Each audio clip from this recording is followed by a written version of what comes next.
I'm delighted to introduce Professor Hal Foster tonight, an enormous pleasure to be able to host his first visit to Australia in about 20 years, working with our partners at the Art Gallery of New South Wales and the University of Melbourne to present 3 different talks. And I especially want to thank right now the Keir Foundation for their support of the Power Institute, which has made Hal Foster's visit possible. I'd also like to thank Meredith Hall and the Sydney Ideas team, and especially Vicky Mallet and my Power colleagues for all their help with the logistics in bringing this event to happen. I don't want to exaggerate, but I think it's true to say that Hal Foster is one of the great minds working in art history at the moment, and certainly one of the most influential of all historians and critics of post-1945 and contemporary art and architecture.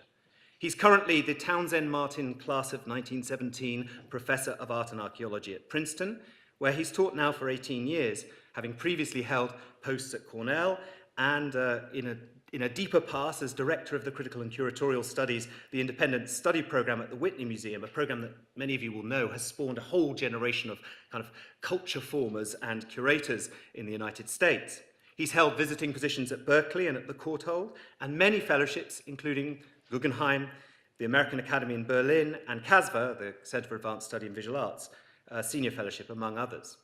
He's currently on leave from Princeton and in New York City as a fellow of the Dorothy and Louis B. Cullman Center for Scholars and Writers, where he's working on a project called Pathetic, Brutal, Banal, Strategies of Survival in 20th Century Art, a mouth-watering prospect. His many awards include the Clark Prize for Art Writing in 2010, the Frank Jewett Mather Award for Art Criticism from the College Art Association in 2013.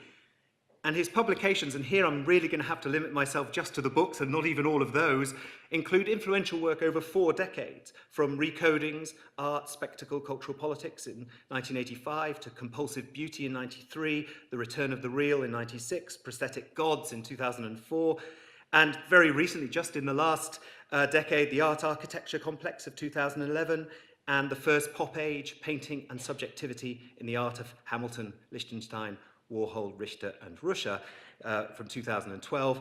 And if that wasn't enough, Junkspace with Running Room, which he authored with Rem Koolhaas in 2013. And he has another book emerging in the fall, from a part of which this lecture will form. As many of you also know, Hal is not only the author of all of those groundbreaking scholarly books, but regularly writes for journals, and including the London Review of Books, Artforum, and New Left Review, a significant critical activity. Most notably, since '91, he's been editor of October, one of the leading journals in the field of modern and contemporary art, and indeed a field-shaping publication. And given the breadth and diversity of his interests across a wide swathe of modern and postmodern architecture, it may seem simply foolhardy to try to highlight the special nature of his contribution to art history and criticism. But here goes, with some just brief pointers to what keeps his work so vital. First, he has, if you like, reread familiar historical and contemporary art in fresh, often contestatory ways. One thinks of the emphasis given, for example, to in his book on Surrealism, in Compulsive Beauty, to the death drive and sort of the repositioning of Belmer, and how that book sort of to an extent redrew and created a map of Surrealism. Then there's the elegant, I think it's the way that critical polemic and what he would admit frank partiality are combined in his work with elegant and poised writing. So we all know this, for example, when exploring some tendencies of contemporary architecture in the Art Architecture Complex, he can sum up what he doesn't like with sort of withering accuracy and a kind of felicity. So he's able to talk about, stunned subjectivity and arrested sociality supported by spectacle as a kind of as one of the evils of museums and other institutions in our time. But he convinces us by beautifully compressed summaries, by well-formed sets of oppositions and dialectics, and giving us, however tentatively, a sense of a way out of this, or at least a more interesting or workable solution, unashamedly a preference. So in the Art Architecture Complex, he advocates for a sort of architecture of lived experience, rethinks or repositions or tries to reposition Richard Serra, brings Anthony McCall into the light. And we could even go all the way back to foundational articles in New German Critique, you know, with the postmodern polemics article pitting Eisenman and Laurie Anderson against Schnabel and Graves. All of this shows his ability to both elegantly summon and witheringly dismiss arguments and tendencies. And it isn't just a matter of dialectics or oppositions. He's too subtle a thinker, I think, for that. His support, for example, in recodings, in art, spectacle, cultural politics, of the groundbreaking work of a cluster of brilliant feminist artists, including Jenny Holzer and Sherry Levine and Barbara Kruger and others, allied him, obviously, with one of the most acute and enduring critiques of a cultural status quo, but also allowed him to probe some of the harder questions of complicity in critique, of entanglement, if you like, making plain that the artists he studied used their public spaces and social representations, artistic languages, as both target and weapon. And I loved his expression that they were like a dye in the bloodstream, practices that both expose and depend on the circulatory system of the art world. In a sense, those complex entanglements of the aesthetic and the critical with larger cultural forces remain a privileged subject for him. What's the artist to do with modernity and postmodernity? What to make of it? Hal Foster is also a great gatherer of minds to think. In this way, kind of, this is what October is in some ways, but it's also a motivating factor behind the fact that he is the editor of some very influential volumes. Obviously, The Anti-Aesthetic, which many of us know as Postmodern Culture in the 80s, Vision and Visuality, and then, of course, the multi-authored Art Since 1900, Modernism, Anti-Modernism, Postmodernism, which has become a best-selling and highly influential multivocal history of modern and contemporary art. Through those volumes, through his teaching of generations of students at Princeton and elsewhere, he's had a profound influence on artists, critics, and scholars, has given them ideas, terms, and frameworks that have enabled and provoked a lively and ongoing debate about the visual arts and architecture in culture. And without being too mawkish about it, that's exactly what John Power, the founding benefactor of this institution, hoped to do for generations of Australians through his gift to the University of Sydney. And that's why it gives me particular pleasure to welcome Hal Foster in this Power Lecture. His talk tonight is the first of 3 in Australia. In Melbourne, he's speaking on Thursday night in praise of actuality. On Saturday afternoon, as a culminating rumination on the ambitious exhibition at the Art Gallery, he's speaking on painting and photography in pop art. But tonight, his title is, he's added a title, I think, Origins of the Outlandish. Oh, excuse me. In fact, Organs of the Outlandish. Excuse me, I can't read my own writing. That's always a danger. Contemporary Art and Mimetic Excess. Please welcome Hal Foster.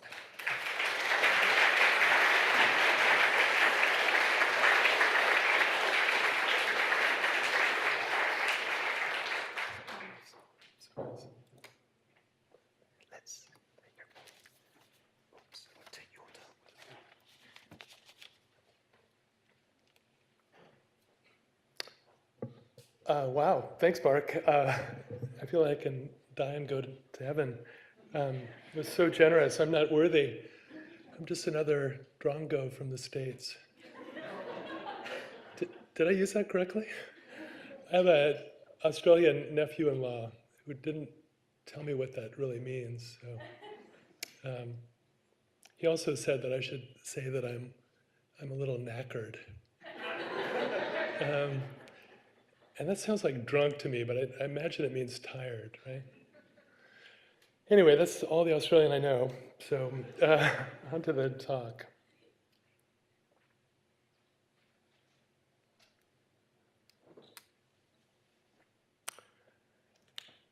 The first thing you see is a knotty plank of faux wood in unpainted plaster leaning vertically against a wall. Then appear 2 garbage cans, also in unpainted plaster, one set within the other. They are covered by a plywood sheet, on top of which lie the folded shirt of a priest and a newspaper clipping showing a delegate to the 2004 Republican Convention. It mocks the Democratic candidate of that year, John Kerry. This makeshift pulpit, which mingles the religious and the political, opens onto 2 rows of 3 dirty white slabs.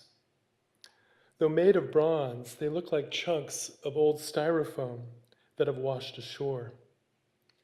Like a plinth, each slab supports a particular object, which, like nearly all the others, appears found, but is handcrafted. First, to the left is a plank of faux wood in bronze. It is malformed, once molten and petrified. And to the right is a bag of diapers made of plaster and sealed in faux packaging. Then comes a milk crate with 3 more diaper bags in plaster and 1 plank in bronze. And finally, there are 2 glass bowls filled with large pieces of fruit that look like plastic, but are beeswax. The presentation of these items is at once forensic, like evidence laid out in a police morgue, and ritualistic. For we walk down these rows of objects hushed, as we would down the aisles of a chapel. And in fact, on the far wall hangs a crucified Christ in concrete, made to recall a churchyard ornament. An artificial robin is even attached to the bronze cross. Decapitated as if vandalized, this Jesus is flanked in the customary positions of the 2 Marys by spare tokens of working class America, a white chair that looks plastic but is porcelain, a yellow latex glove hangs from one arm, and a carton of yellow bug lights in blown glass. Like stigmata turned into spouts, the nipples of the beheaded Christ gush steady streams of water into a round hole cut roughly into the floor. To the sides of this brutal crucifix are 2 doors wedged open a crack to show spaces bright with light. Peeking in at an angle, you see white bathtubs with flowing taps occupied to the left by 2 male legs and to the right by 2 female legs. On the floor to the right are 2 sections of the New York Times detailing the Starr report on the sexual escapades of President Bill Clinton. At this point, puzzled, you turn and notice in the opposite corners of the space 2 torsos in beeswax that mirror one another, each with 1 male breast and 1 female breast.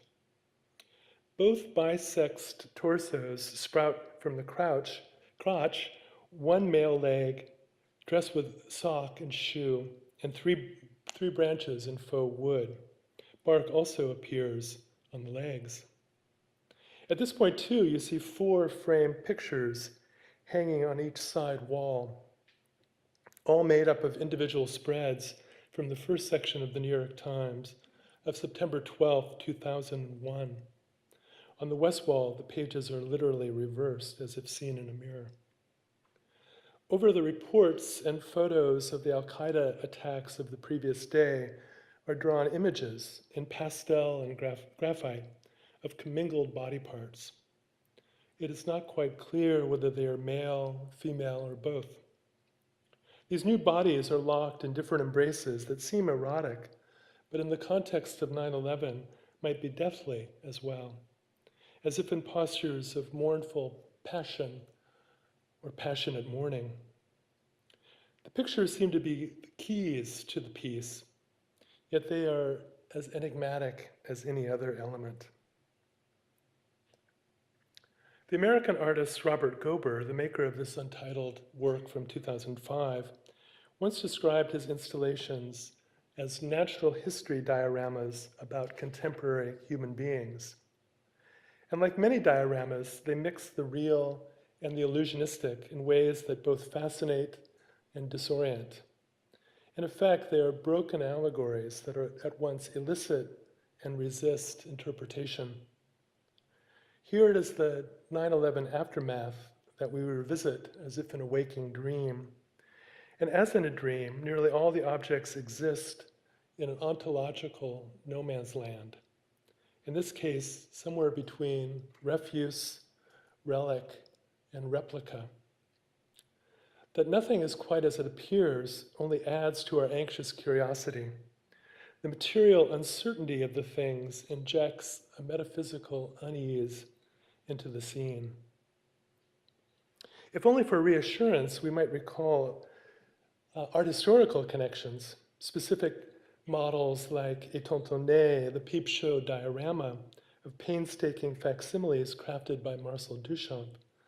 That comes to mind, as do general references like the pictorial paradoxes contrived by René Magritte.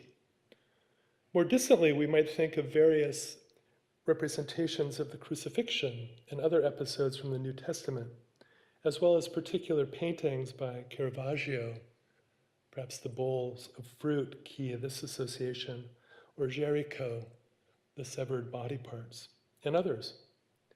Yet these associations get us only so far, and as usual with Gober, they are complicated by allusions to topical events that are as epochal as 9/11 and as everyday as a bath.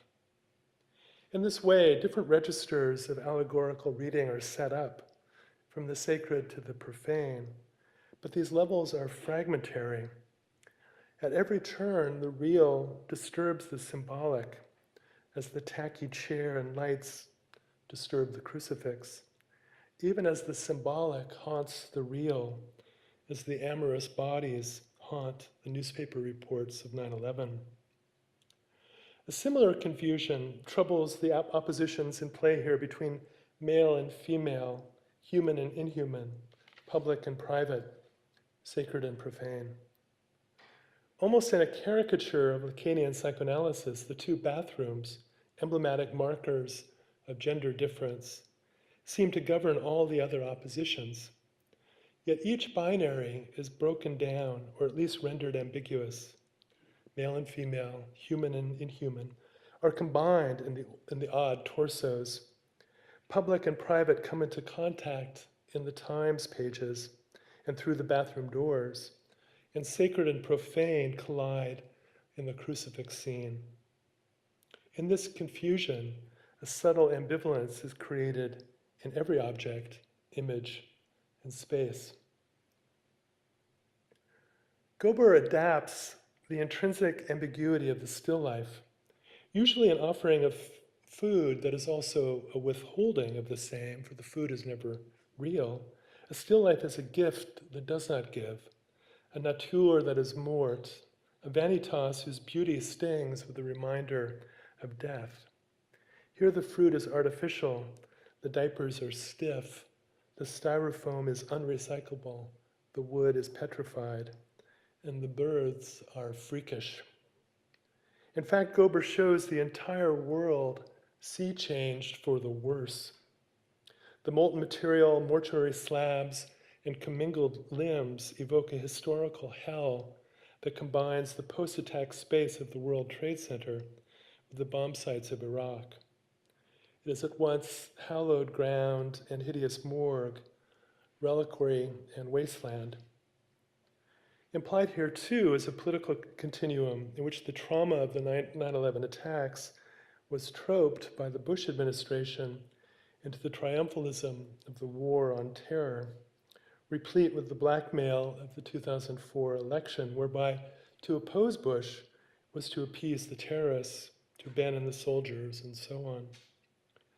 And Gober implicates us in this debacle. Again, private and public spheres touch, the bathers next to the crucifix, even interpenetrate the bodies drawn on top of the newspapers.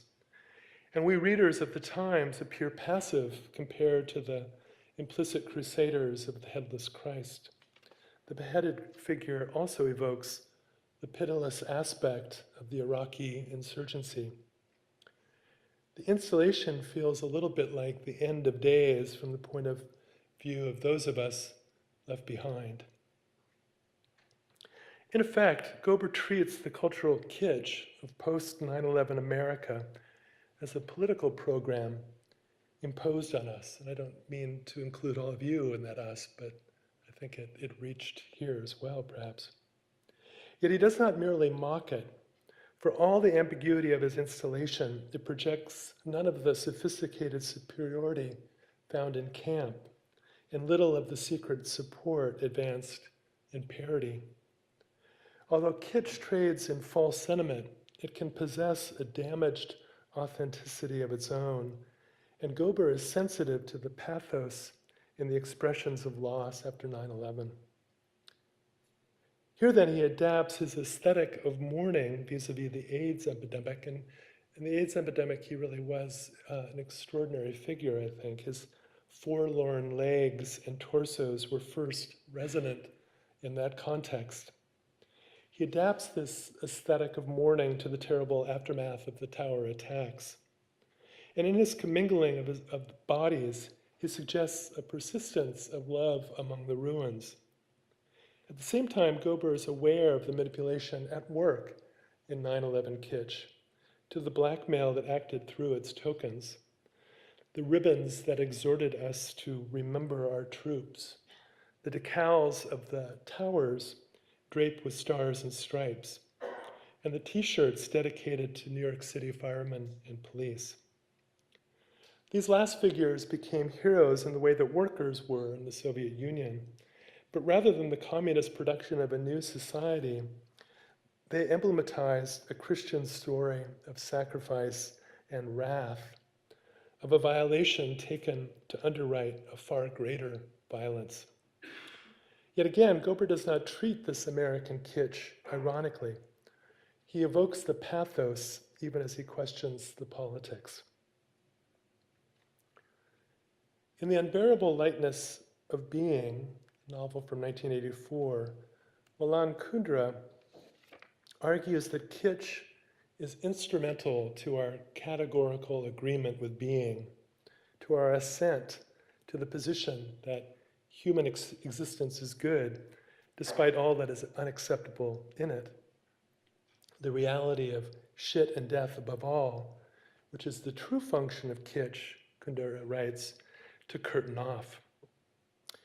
In this definition, kitsch engineers a dictatorship of the heart through basic images of the brotherhood of man, a feeling of fellowship that for Kundera is little more than narcissism writ large. This is his definition of kitsch, and I think it's a terrific one. Kitsch causes two tears to flow in quick succession.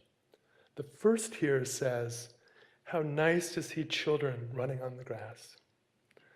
The second tear says, "How nice to be moved together with all mankind by children running on the grass." It is the second tier that makes kitsch kitsch. It's also what makes kitsch in societies ruled by a single party, totalitarian. And in the realm of totalitarian kitsch, Kundera argues, all answers are given in advance and preclude any questions. Could it be that after the collapse of the Soviet bloc, this dictatorial dimension surfaced in American culture? Certainly in the wake of 9/11, a new order of totalitarian kitsch came to pervade in that society. Among the signs were these: the trumping of basic civil rights by particular moral values, the brandishing of the 10 Commandments at courthouses, the obligation of national politicians to make a show of faith, the appropriation of life against those who support reproductive choice, and of course, the clash of fundamentalists, Christian, Muslim, and other. It is this last connection that Gober captures in the brilliant touch of his acephalic, his headless Jesus. For condensed here is not only a reminder of the beheaded hostages, but also a figure of America in the guise of Christ, the sacrificial victim turned righteous aggressor, the one who kills in order to redeem.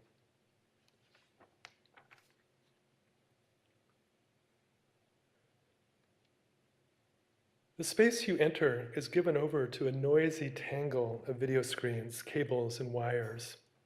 Here and there, homemade mechanisms, mostly in the low-tech form of small surveillance cameras, relay the bizarre actions of toy figures on nearby monitors. You pass into this infernal world, its title you discover is The Palace at 4 a.m., through a passage surrounded by a giant beaver shot. You next encounter a blow-up of the trashed residence of Saddam Hussein and the Iraq, after the Iraq invasion. The palace in question seems to be his. Yet you are also confronted by a large picture of George W. Bush with the word war scrawled in blood red. So the location might be his White House as well. In time, you understand the palace to be a psychological bunker that Saddam Hussein and Bush shared, in which they made the rest of us share as well.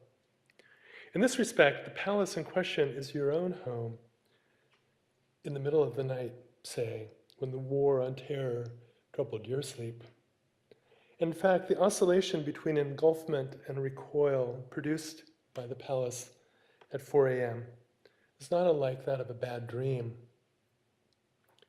In this carnivalesque space, you pass by discrete stations, and one called 1 Hour Photo. Tacky postcards of the World Trade Center revolve on a vertical conveyor belt, at the bottom of which a small video monitor or video camera is placed. As each card approaches the camera and then trips over it, the monitor shows a wobbly zoom in on the Twin Towers. It is as though an outrageous video game had projected you into the doomed plains of 9/11. This perverse point of view, in which you are asked to identify with a weapon, became familiar during the first Gulf War, with the little cameras embedded in smart bombs. 1 Hour Photo thus conjures up the perspectives of both terrorists and victims on the 9/11 jets. In effect, you are offered a reimagining of this trauma, but it is one that is compulsively repeated, not worked through, a conundrum that the endless loop literalizes. And you sense here the toxic character of all such spectacular events, how they are at once traumatically real, utterly mediated, and interminably replayed. Another station in the palace at 4 a.m. is called Heaven's Gate. A video flies through a model city into a model apartment, where it zooms in on a computer screen. On the screen, you first see the butt of a doll. Then suddenly you pass through this unexpected aperture, only to emerge on the other side into the space of a gallery. Once again, representation is imagined as a carnal act, in this case, an anal rebirth. In opposition to the pervasive myth about the immateriality of virtual information, you are asked to consider both the physical bases and the corporeal effects of data. You are also led to reflect on a general condition of obscenity in contemporary news and entertainment alike, in which representations, bodies, and machines often converge violently. The American artist John Kessler, the architect of this palace at 4 a.m., this too is from 2005, takes bites out of the spectacle machine of the American empire under George W. Bush. Here you see Bush in the White House. Then he chews them over and spits them out again. Reworking news items, military reports, touristic postcards, seductive ads, and franchise toys, his delirious little dramas deconstruct some of the political fixations and cultural obsessions of the period. Kessler works by blunt appropriation and perverse refunctioning in his titles too. Consider Global Village Idiot, a mechanical tableau absorbed into the palace at 4 a.m. The title plays on Marshall McLuhan, who in such texts of the 1960s as War and Peace in the Global Village suggested that the instantaneous reach of electronic communications had, for the first time in history, made for an informed audience around the world. In his revision, Kessler intimates that in our global village today, one of endless infotainment, controlled by a handful of governments and corporations, we are trained to be village idiots, cultural know-nothings, and political incompetents. The implication that technological progress and social regression are more complements than opposites is one key to the critical charge of his art. And it flies out in many directions at once. For not only is Bush the idiot here, but so too are Saddam Hussein and Osama bin Laden, and neither Kessler nor we viewers are excused. Global village idiocy is an equal opportunity condition. With his image machines, Kessler exacerbates the greater spectacle around him, since his mechanisms are even more viciously circular than its media. But he also interrupts the spectacle, since he introduces compulsive breaks into its flow. All of his setups are rough. And we watch the low-tech images. As we watch these images, we see their madcap production. It is a production so close to destruction that the two cannot be easily distinguished.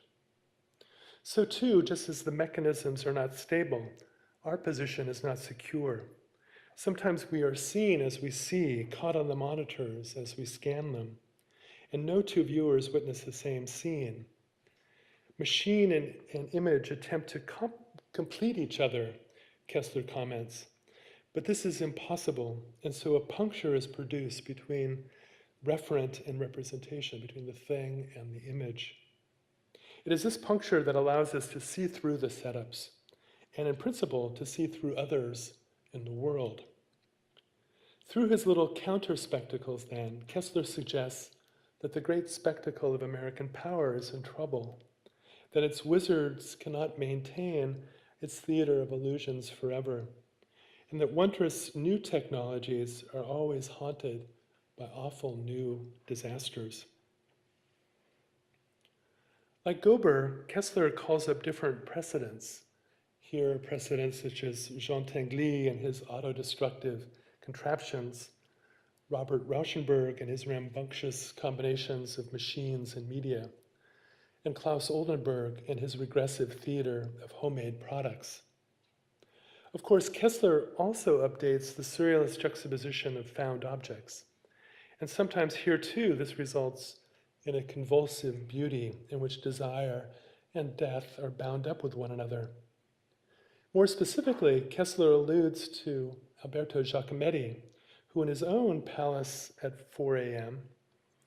from 1932, with its spectral figures caged in a skeletal house, conjures up an obscure drama of Oedipal subject formation.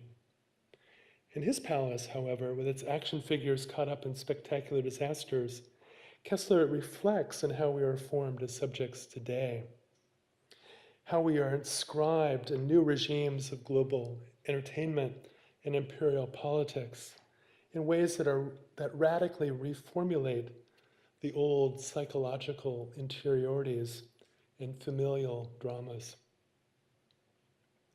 In this respect, Kessler is driven by a critical paranoia. This is another surrealist theme. Freud defined the paranoiac as a subject who is desperate to connect the facts, often through conspiracy theories, precisely because they appear so disconnected to him in the first place. For the paranoiac, the very survival of the world seems to depend on the coherence that he can project onto it by the sheer force of his interpretive will. Clearly, Kessler plays with the tension between connection and disconnection in his machines. At the same time, he refuses to be at their mercy. Indeed, his machines are DIY models of how to jam, however momentarily, the image flow of machines of power. These two installations by Robert Gober and John Kessler produce different moods. The Gober is cool and enigmatic, as befits his setting and subject, a chapel crossed with the morgue in the aftermath of 9/11, while the Kessler is heated and explicit, as suits his concerns, a video game parlor crossed with a presidential bunker during the terror wars. But the two artists exploit a similar strategy, which is a mimesis of the given, a mimesis of political kitsch, in the case of Gober, a mimesis of contemporary spectacle, in the case of Kessler. And this mimesis is heightened, again, exacerbated to the point of mimicry. Mimesis connotes this kind of mocking through miming as well, which Gober affects through painstaking facsimiles and Kessler through jerry-rigged assemblages. In each instance, the idea of the Gesamtkunstwerk, or total work of the arts, is turned from its initial ideal, a utopian reintegration of the human senses, to a contemporary actuality, a dystopian confusion of spectacle and subjectivity. Let me offer a third and final instance of mimetic exacerbation, one that extends beyond a single project. In her performance of the everyday madness of advanced capitalism, the German artist Isa Gensken not only possesses historical sweep from the post-war reconstruction of West Germany to the wars of recent years, but also articulates a grimly dialectical view of that history. Gensken is as involved with modern media, technology, and commodity culture as she is with modernist art and architecture. With World Receiver, 1982, for instance, she presented a multi-band radio as an immaculate ready-made in a way that attests to her affinities with pop art, perhaps with Richard Hamilton in particular. However, by the time Gensken came to her caustic proposals of the 2000s for mock memorials like this one to the afflicted powers that brought us the wars in Afghanistan and Iraq, this is from a series titled Empire, Vampire, Who Kills Death, from the early 2000s, as well as her proposals for mock institutions to be sited at Ground Zero in New York. And here's one. Its title is Osama Fashion Store. This is of 2008. Gensken, by the time of these works, Gensken had soured on the contemporary version of modernity almost completely. In fact, hers is a dialectic that almost revels in the dystopian underside of utopian dreams, whether proposed in pre-war modernism or in post-war consumerism.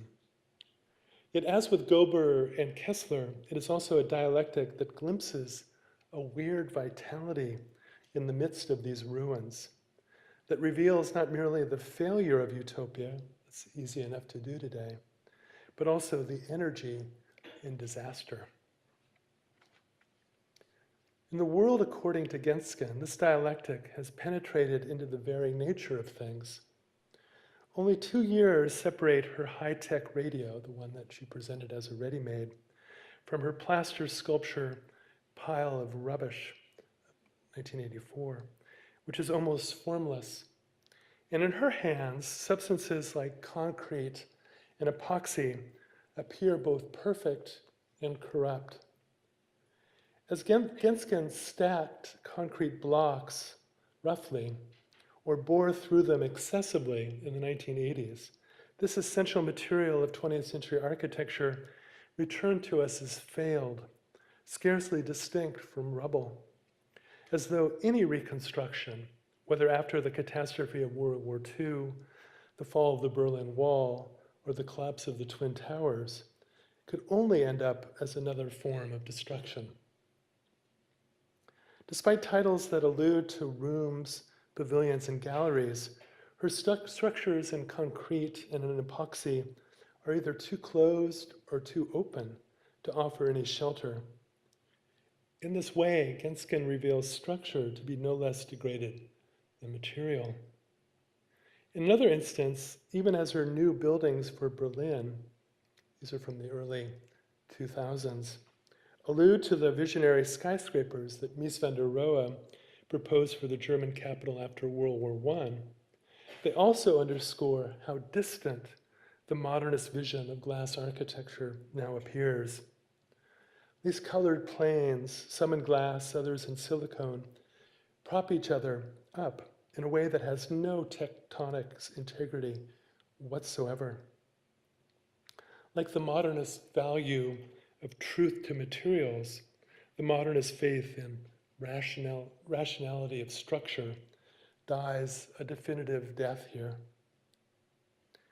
In related works, Gensken highlights how reflective glitz has triumphed over modernist transparency in contemporary urbanism.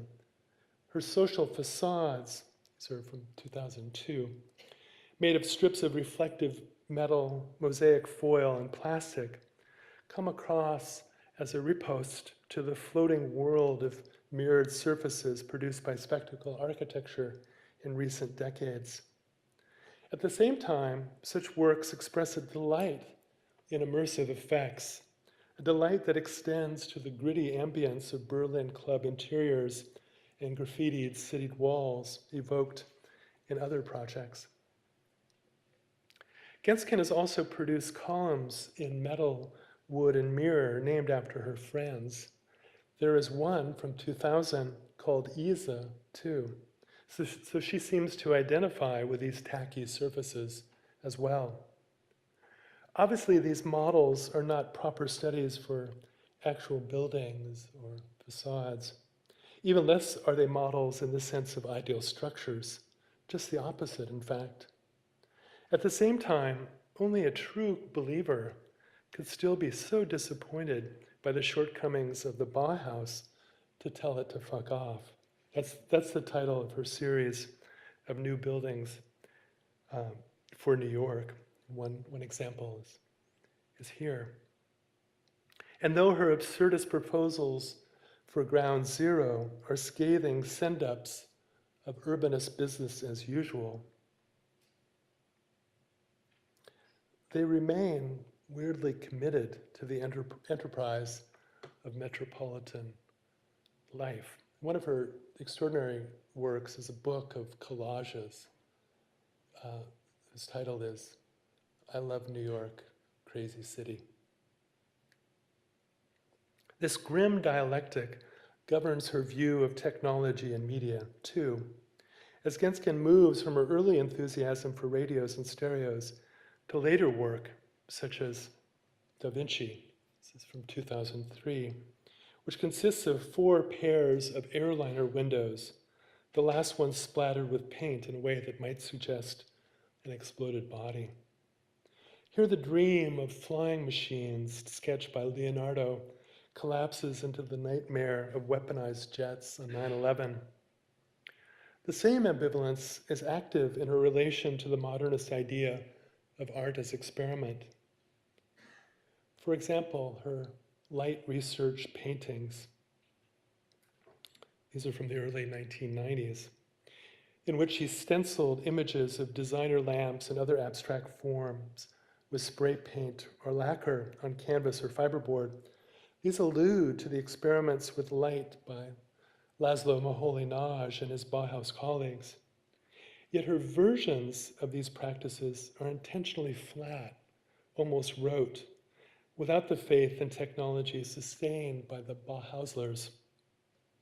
In short, Gensken parodies the idea, the great modernist idea of art as experiment, even as she performs it. At the same time, and yet another dialectical twist, her use of materials and techniques is original in its very oddity.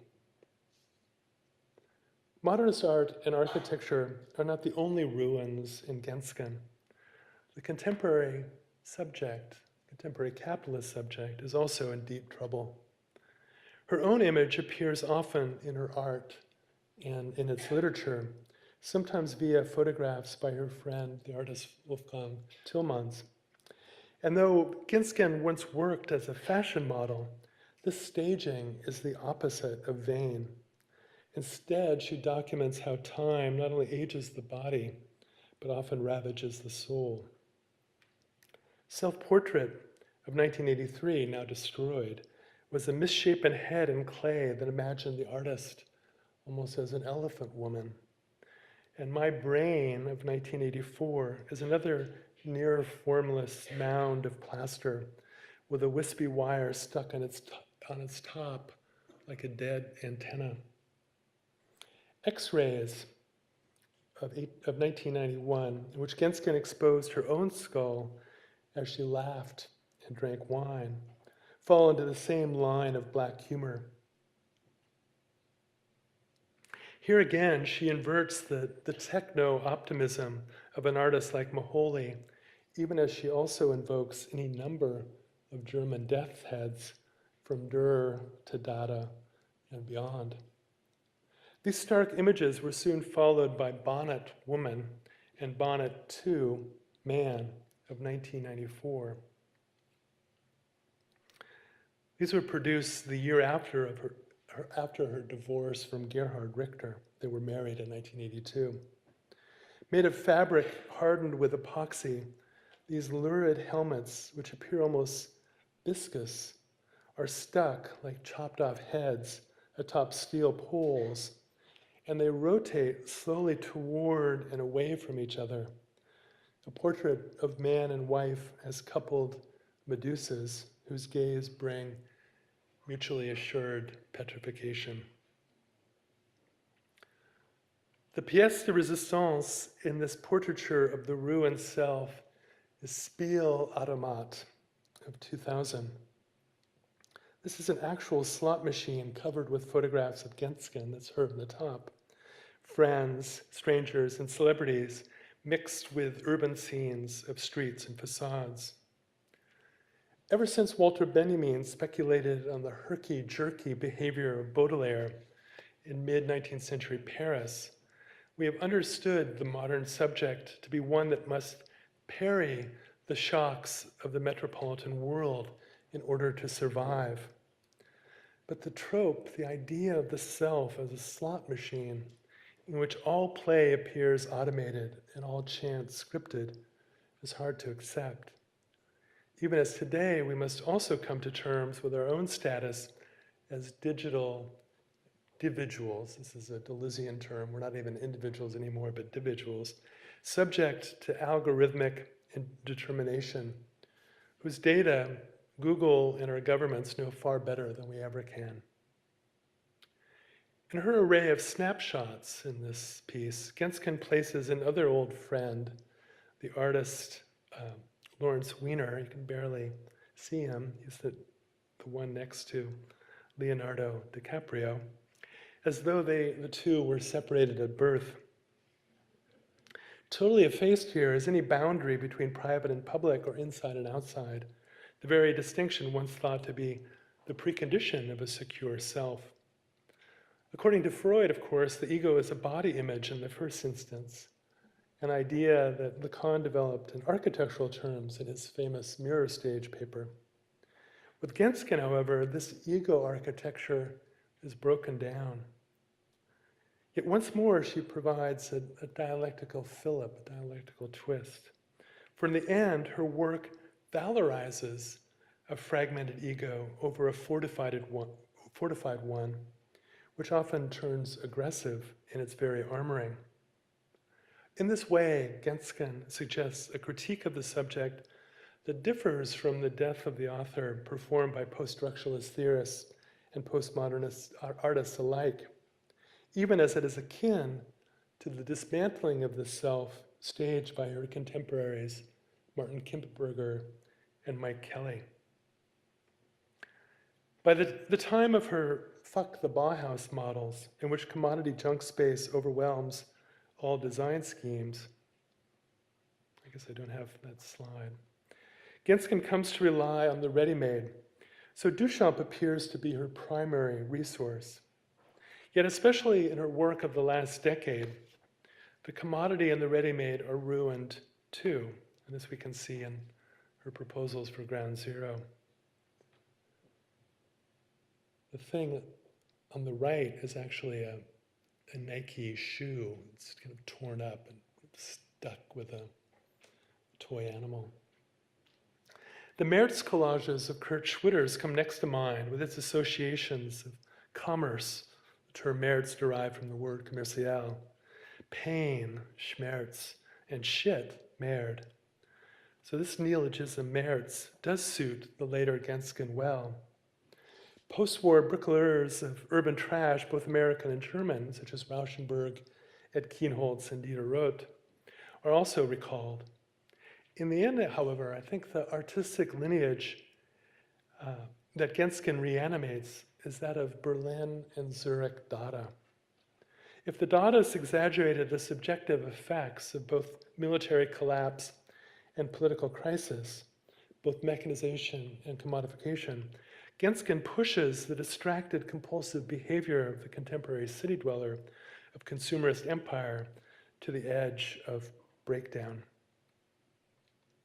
Here's another one of her proposals. The Dadaist suffers from the dissonances of his age to the point of self-disintegration. This is what Hugo Ball wrote in Flight Out of Time, his great diary of Zurich Dada. And Genskin enacts this sacrificial kind of artistic passion too.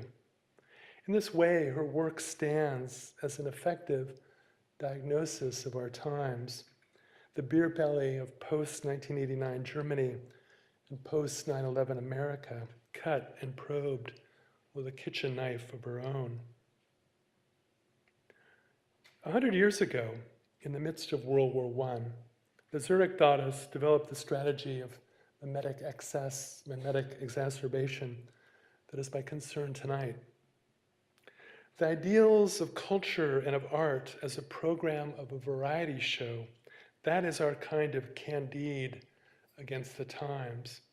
That is Hugo Ball again. He wrote that in March 1916 about the raucous event staged at the Cabaret Voltaire, the main venue of Zurich Dada. And in June of that year, he went on to describe this Dada not only as a requiem mass, a term that suits the Gober Chapel morgue, but also as a buffoonery, a term that fits the Kessler Palace ruin.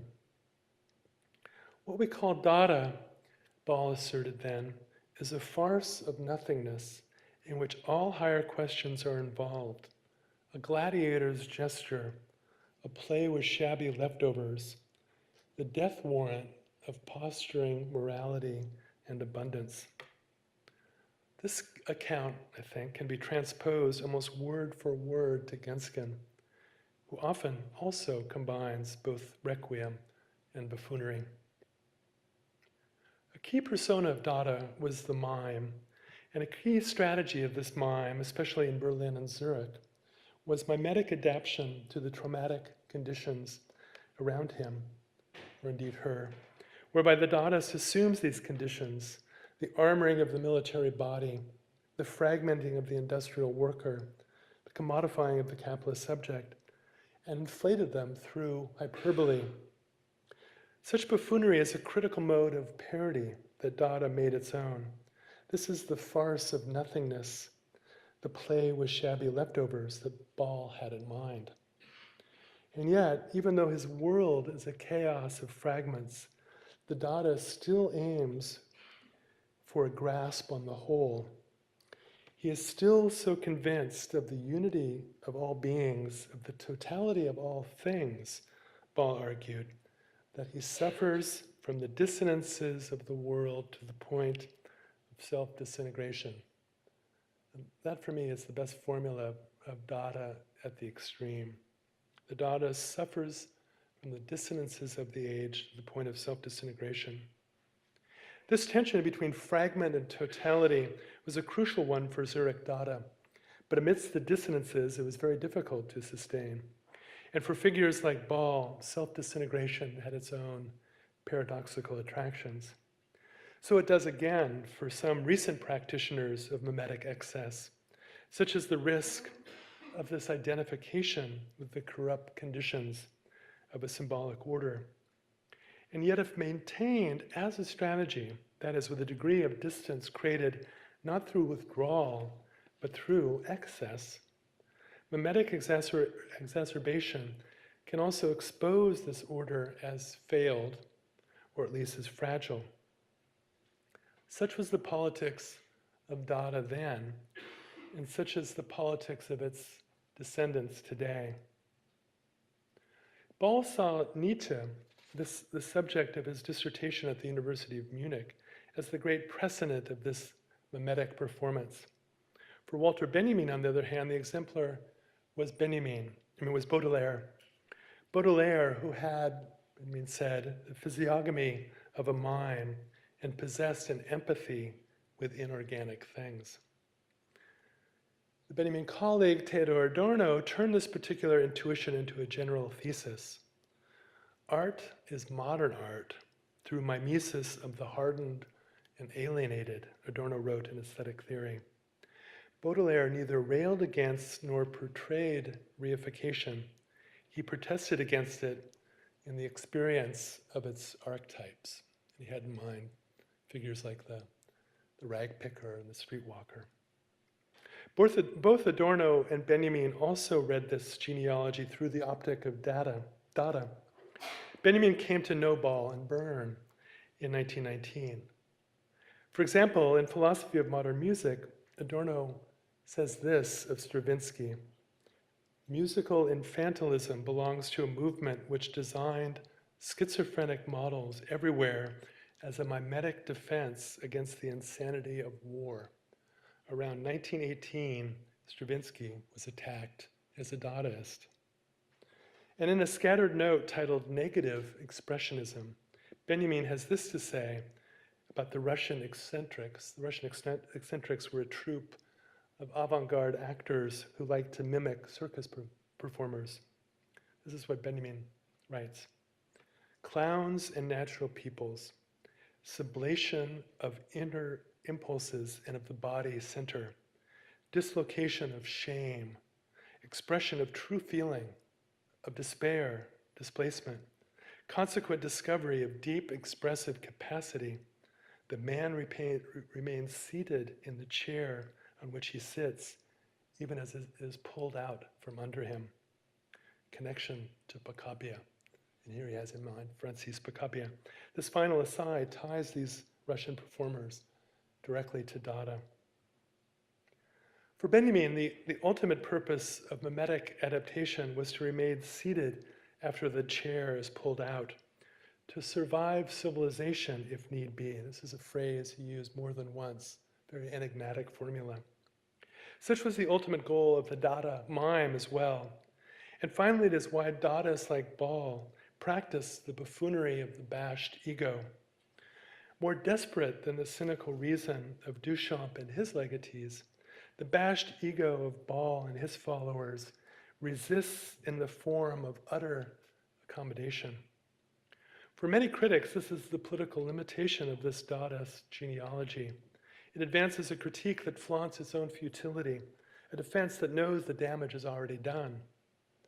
After Ball designated the Dadaist as the organ of the outlandish, he added, but since it turns out to be harmless, the spectator begins to laugh at himself about his own fear.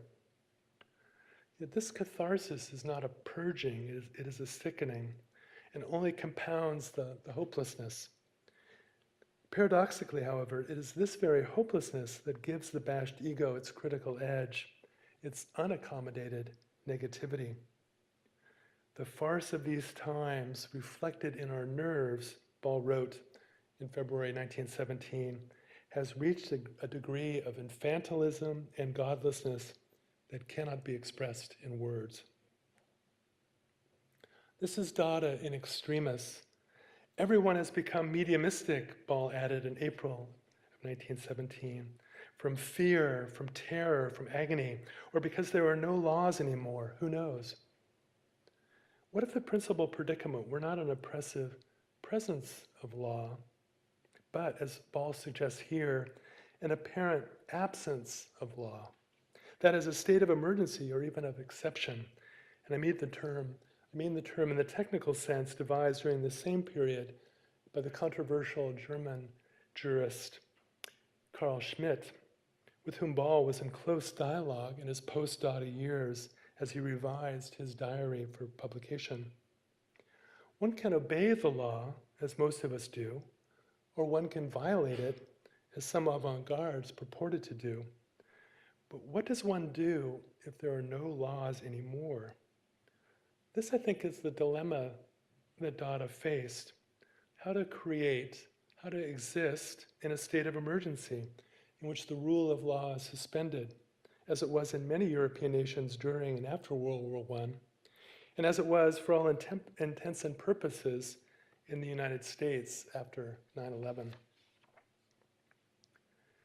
Typically, we understand the historical avant-garde to be driven by two motives only: the transgression of a given order, as with Surrealism, say, or the legislation of a new order, as with Russian Constructivism, say.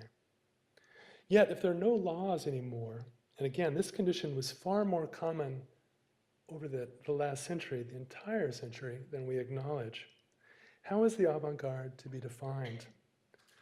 Not heroic, this avant-garde will not pretend that it can break absolutely with the old order or found a new one. Rather, it will seek to trace fractures that already exist within the given order, to pressure them further, to activate them somehow. Neither avant nor rear, this garde will assume a position of immanent critique, and often it will adopt a posture of mimetic excess, mimetic exacerbation in doing so. If any avant-garde is relevant to our time, I believe it is this one. I just have 2 more minutes. Over the last 2 decades, during a period of intermittent emergency, mimetic excess, mimetic exacerbation has become a pervasive strategy in art, as is evident in various ways in a wide range of practitioners, not just the ones I've shown you, but artists like Jeremy Deller, Rachel Harrison, Thomas Hirschhorn, Jason Rhodes, even Ryan Trecarton, Carol Walker, Mark Wallinger, and many, many more.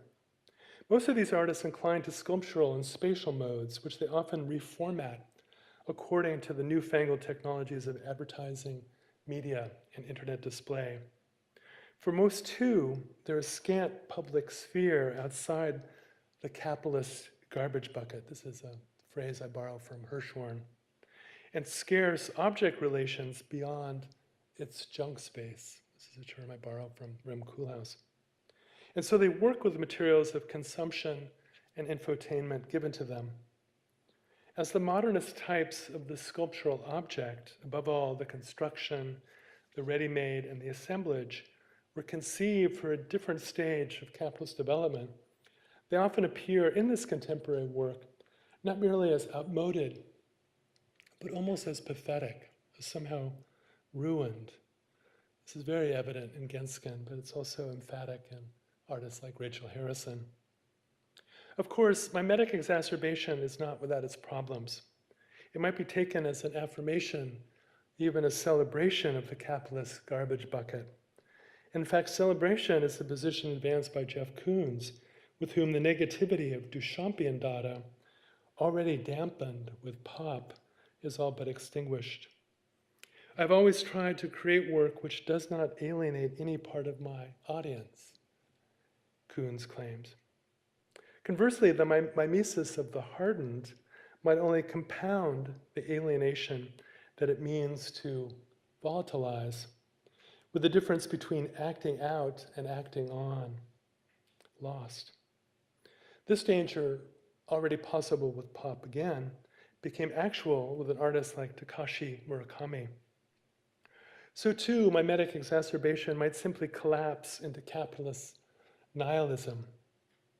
Deep in the depression of the 1930s, with an eye to the embittered realisms of the decade before, Benjamin remarked, "It was left to the bourgeoisie of the 20th century to incorporate nihilism into its apparatus of domination." Again, indulged by pop, this nihilism is updated by artists like Damien Hirst and Maurizio Cattelan, for whom the point is less to survive civilization than to exult in its degradation. However, despite these dangers and others noted above, wallowing in morbid symptoms, for example, or a strange attraction to self-destruction. There nevertheless remains a critical potential in this strategy, in this organ of the outlandish. Thanks.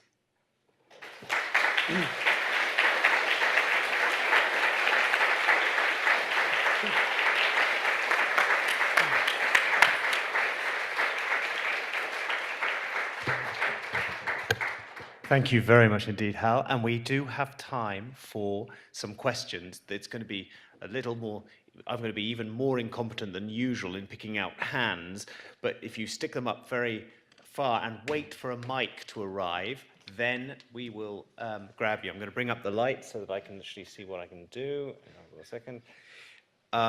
Okay, so the hold up your hand.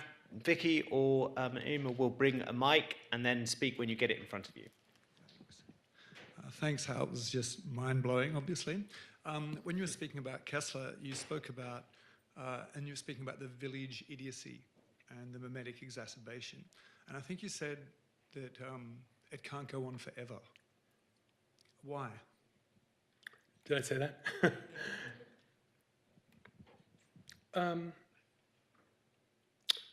I don't know. I don't think there are any limits to idiocy.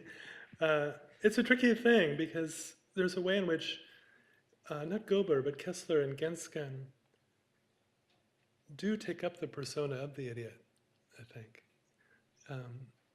Maybe in a Warholian way, the idiot savant. I don't think there are necessarily any limits to idiocy. I don't know how it works in your elections, but every 4 years in the United States, masses of people vote against their own interests. Again and again and again. So, no, I'm not, I just wanted to get back to Kessler's amount. There he is. Yeah, I don't see any limits there. On the other hand, I do think that each of these artists holds on to a dialectic. They don't think that things simply stall in this condition. That there is, as I think I said, a weird vitality in this disaster. And that's, I think, what they want to reclaim. I mean, dialectics at its most intense under capitalism, I think, has to look for that kind of life in all the death around us. And I think they all do. But yeah, there's no end to idiocy.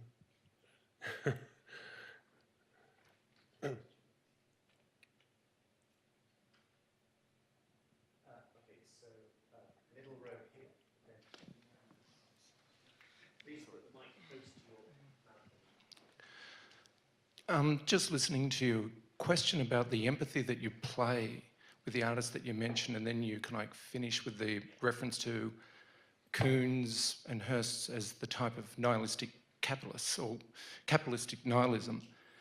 Can you actually talk a little bit? There seems to be empathy about that. Can you tell me why you selected those artists? Why I selected Gober, Kessler and Gensken? Well, I did because I actually do see a distinction. I mean, they're actually quite different, and they would never be associated really, except outside of my own desire to articulate this strategy of mimetic excess. But I do think they need to be distinguished from figures like Koons and Murakami and Hirst. I mean, it's easy enough to bash those guys, and in fact, I'm interested in aspects of their work. But in fact, I'll tell you right away what interests me about Koons is in fact the performance of his persona over 30 years. Absolutely consistent, absolutely brilliant. I mean, he said for over 30 years that he just wants people to like his work. That he wants them to like him. It really is this affirmation. He says he wants to relieve us of our guilt about sex and class, but his work only works, at least for me, when he tweaks their guilt about these very things. So, I do find aspects of Koons, and I could say similar things perhaps about Murakami, who I think does show us the dark side of contemporary commodity culture, as Warhol did 50 years ago. I mean, I can find in the work aspects that I think are critical even. But by and large, I think that really is a strategy of nihilism. And I think there's actually a real moralism, if you like, to the work of the three artists that I presented tonight. So I really want to hold them apart a bit, but I also see the connections. When you mention empathy, do you mean my empathy, or? It's in context to the critique, it's almost like Sarah Thornton says kinship, that I almost feel like you're actually placing a type of kinship with those three artists, and the type of relation that you bring back to Dada with Bal, with kind of like Schwitters, Right. and that. And I'm just curious about that, after reading a fair bit of your work, Right. about that type of process of selection. Yeah. Boy, that's that's so hard. I mean, it's a great question, and I do appreciate it, but it's so hard for a writer, or at least this one, to be reflexive in that way. I think I'm no different from all of you. Your empathy is, your affinities are hard to know.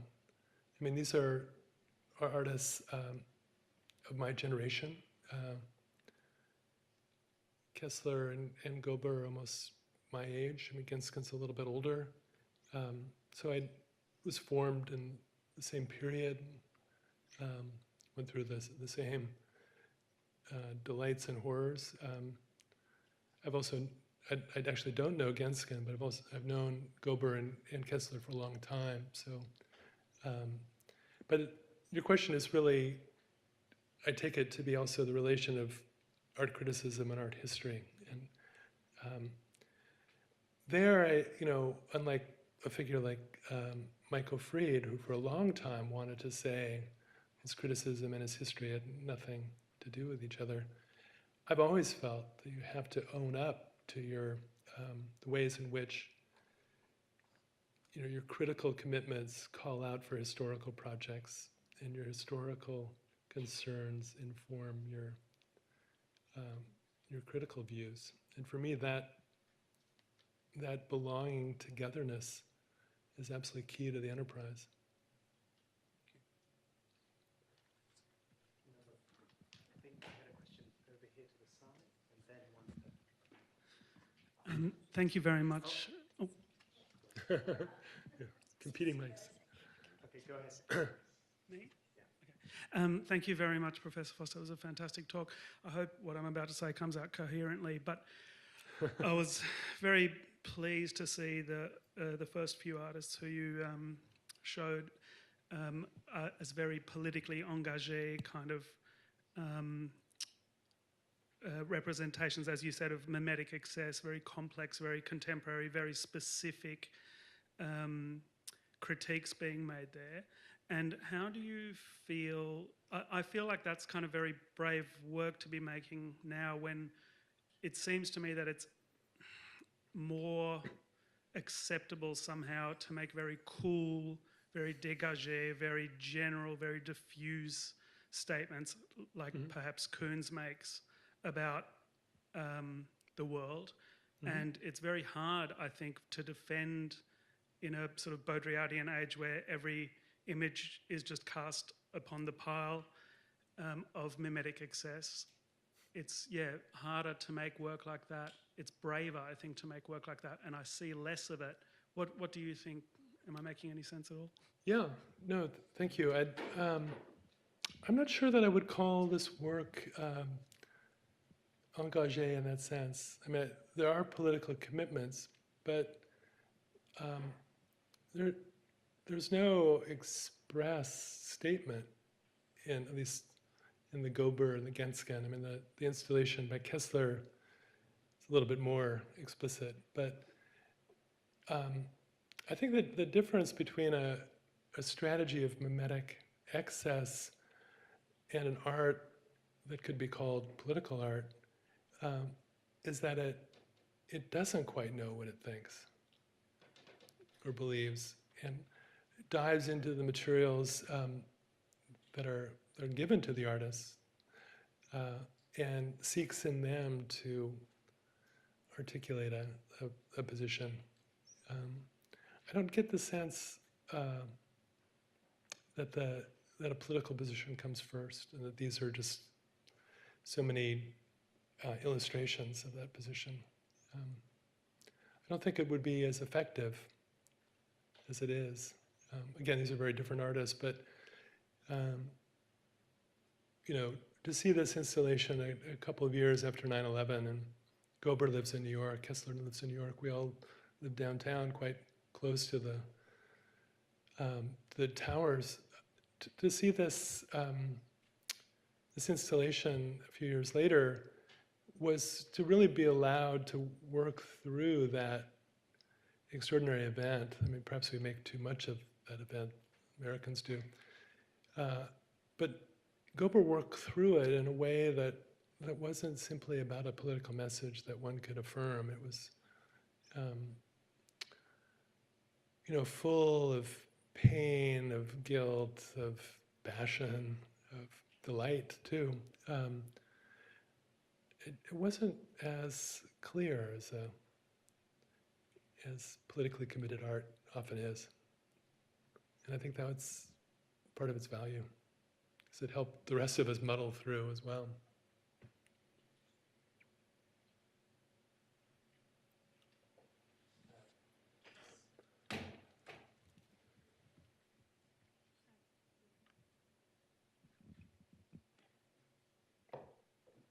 When you were talking about the second tier of kitsch and that moment where there's the pleasure of noticing that everyone else is experiencing the same thing at the same time, were you implying that moment is a kind of fall into something like the mass psychology of fascism, and that that's something to be avoided in work like this, where all of the work you showed plays with kitsch in some way?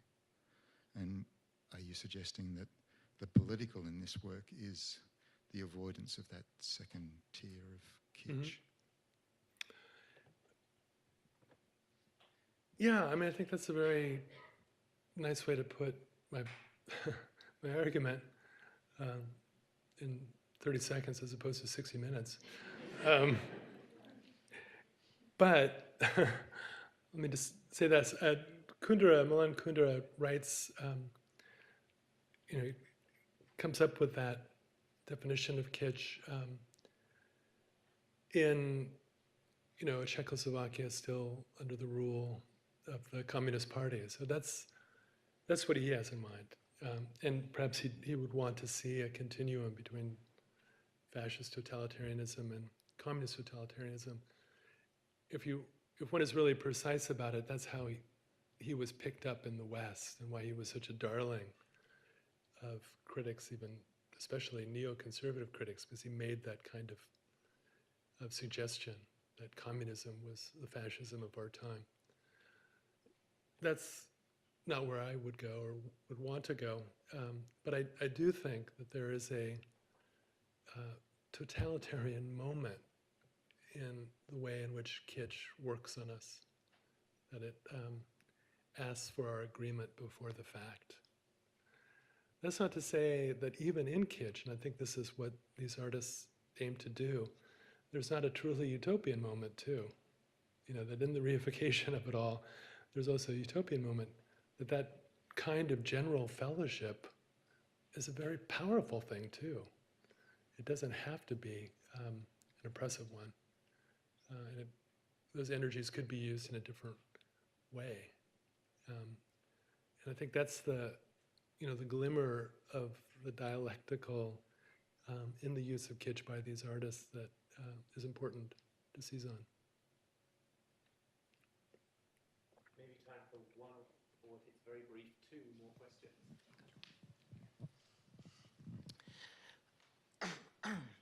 is America the kitsch version of Europe? Boy, I can't can't quite pick you out in the audience, but you sound like an American.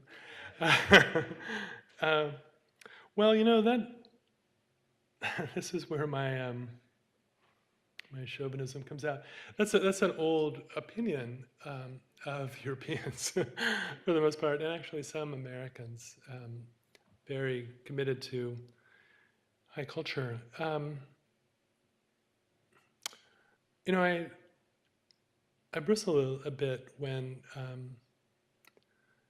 it is said that everything that is bad in the world was invented in the United States.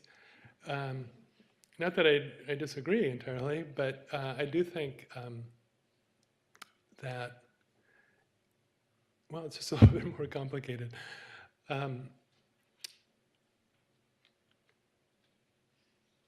You know, I want to say yes to your answer, but I also want to say no, or your question. So I'll leave it at a conflicted maybe. Thank you.